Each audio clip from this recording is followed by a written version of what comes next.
Caitlin Clark is really just too popular. That's the problem. The excuse is that she's white.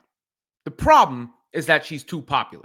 And people just cannot come to grips with it, no matter what. I was not going to talk about the Guardian piece because it was just, I mean, I don't like to use the word race baiting or the term race baiting because I like to actually be intellectual about conversations. And for it to come from a former NBA player in Etan Thomas was surprising. But in this case, you know, why hasn't Middle America given Paige Bueckers the Caitlin Clark treatment? The basic thesis was that even though Paige is white, she's blacker than Caitlin with more black connections and helped a teammate during Ramadan. And apparently because some of that might fly in the face of Midwestern, I don't know. It was rubbish. Nonetheless, moving on from that, it wasn't the only thing in the last day because I was going to just let it lie. And then today, across my timeline, I happened to see another thing from, you know, because Etan Thomas, by the way, you know, I was smart guy. Like, I don't understand where that motivation would come from, or at least he always struck me like that during his NBA career. And then Monica McNutt, who I respect as a broadcaster, and I think she's a good analyst. I like Monica McNutt. But she had this to say, apparently in an interview with BBC, and I don't think it was said with any malicious intent or is completely like out there or anything like that. But again, it's the same notes. Make it long-term commercially viable. Two things. I think it has to show up in our storytelling and it has to be encouraged by our families.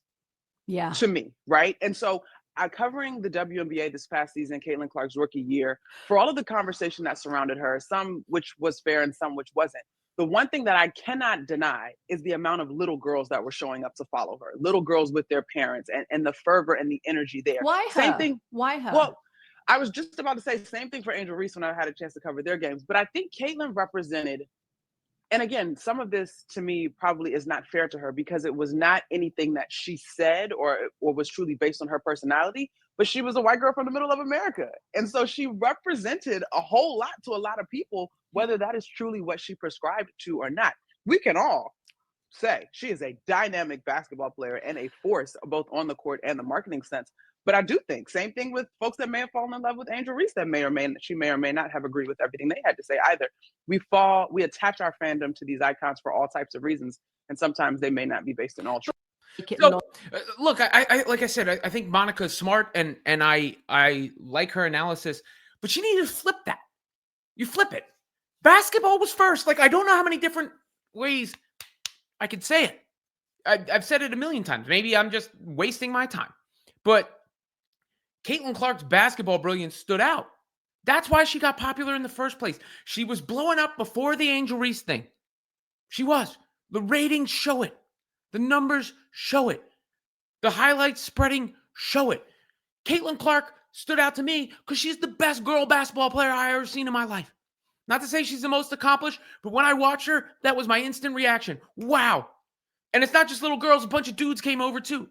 Now, I don't want to dismiss the idea of relatability because it's not as if it would be naive to say where she's from, her, skin color, whatever, can't contribute or isn't a factor. I didn't know until I had a daughter how much relatability mattered because I grew up around boys. And then I would see my daughter ask, where's the girl wrestlers? Where's the girl superheroes? So I do get that.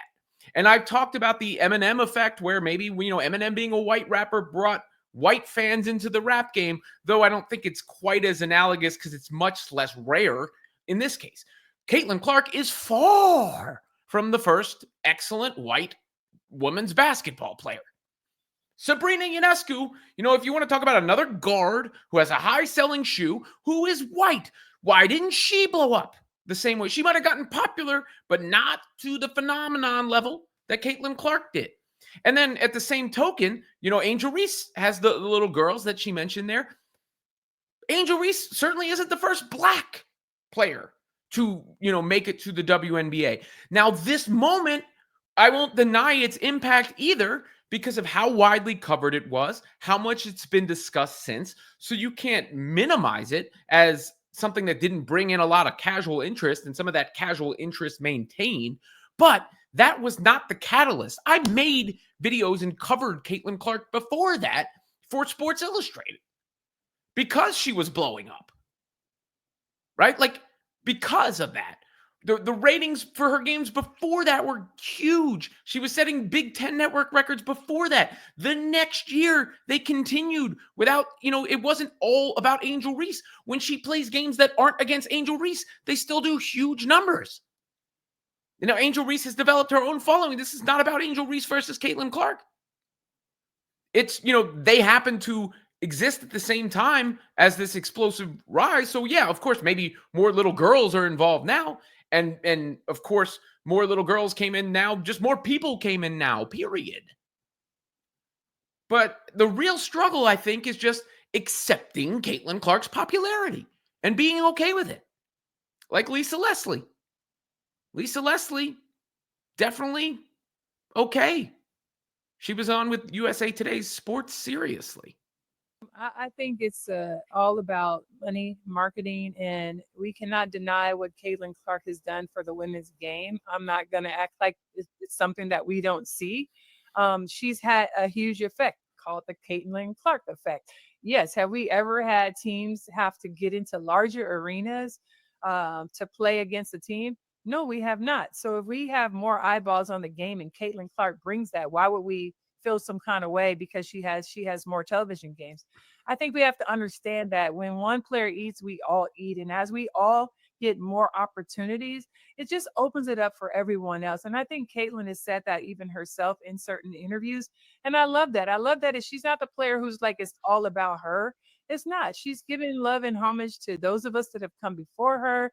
She shares the wealth with her teammates, and she doesn't have to do that. So I just don't, again, I don't know what the big deal is about the fact that Caitlin is getting a lot of love. She deserves that, and she's helped change this game just as a lot of other players have. But it is what it is, and I think that we are all benefiting from the effects that she's had on the game. And I just appreciate the way she shows up. Listen, she's a competitor. She's a trash talker. She makes players around her better. She's exciting to watch. And quite frankly, I've missed seeing her. Being at Unrivaled, I wish that she was there. Like, I've missed seeing her play. So I really look forward to seeing her back out there. But as I do all of the WNBA players, like, we are really watching a very exciting level of basketball. I miss seeing Asia Wilson out there.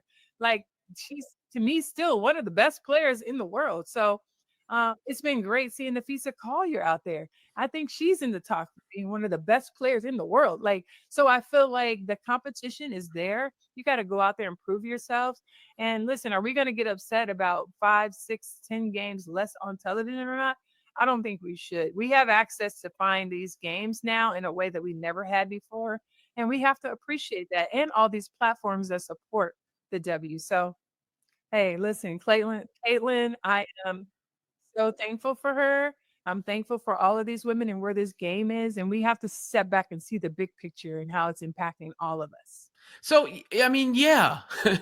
Again, as I said before, Lisa Leslie showing love. And the last part, though, I miss watching her play, or whatever the exact wording there was. I think that's part of it, too, because that's what came into play.